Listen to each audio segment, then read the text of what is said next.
Hi and welcome back to my channel. So we'll be doing an unboxing and quick review on this KATO Chibi Convex. So Chibi Convex to, pero ang model niya dito is 105041. So pocket line series to, which means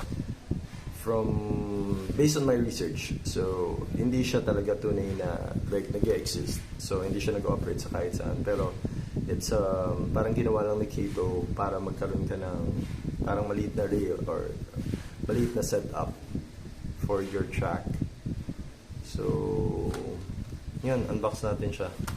So it came with the box lang.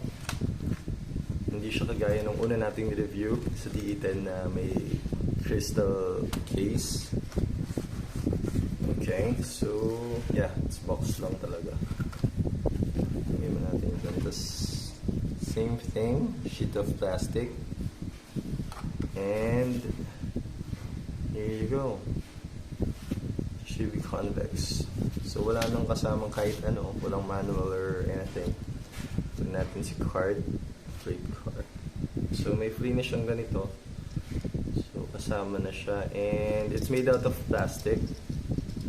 Pero yung pagka-plastic niya, it's very solid naman. By the way, again, this is not a sponsored review, okay? So I bought this from using my own money. So walang sponsored. So KATO, if you wanna like me do a full review on this, joke lang. Natin siya dyan. And ito rin, same thing, made out of plastic, pero solid niya, hindi siya basta mapipit. Okay na nga, pero galing kasing Japan yun.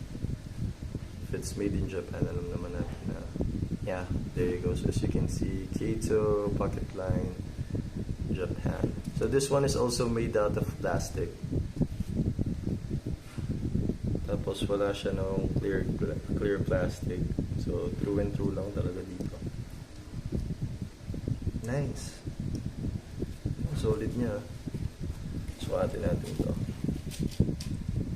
So yeah. Kung isasama mo yung coupler, almost 7 cm. Pero I think it's nasa 5 lang talaga siya. 5 cm, 5.5 probably. Nice, there you go. So tatry natin siya sa track. Tapos, by the way, ito, yan, kinoconnect lang siya through yung coupler niya. There you go. Okay, so pause ko lang yung video so we can try it on our KATO track. Okay, so as you can see, yan, dito na yung Chibi Convex sa KATO track natin. And we'll still be using this one, standard power pack from KATO. Okay, so kontrolin na natin and tignan natin how it goes.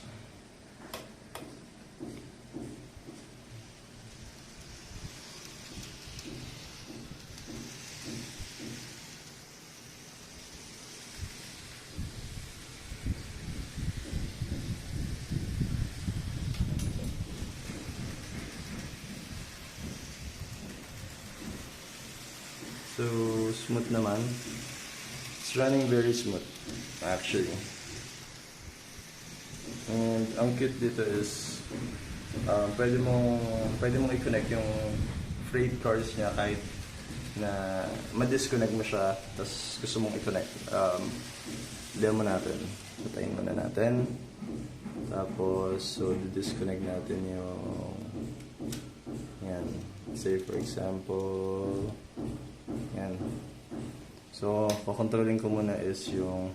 Sabagay, ito lang naman talaga makakontrol kasi ito, rolling stock lang talaga siya.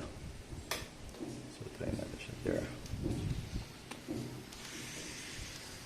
Pwede natin siyang kunin. So, either direction. So, slow down lang tayo ng konti. There you go. Tapos, try natin siyang... There you go. So as you can see,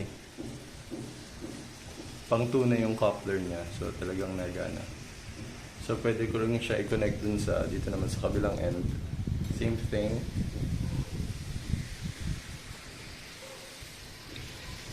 There. So, yeah. Nandito na yung bagong hobby sa Philippines. And it's running on my KATO track. There you go. So, hope you like the video. So, yeah, I just wanted to share na meron ng ganitong hobby dito sa Pilipinas na sa mga mahihilig ng train. So, mga enthusiast ng train. There you go. Hope you like it. Bye.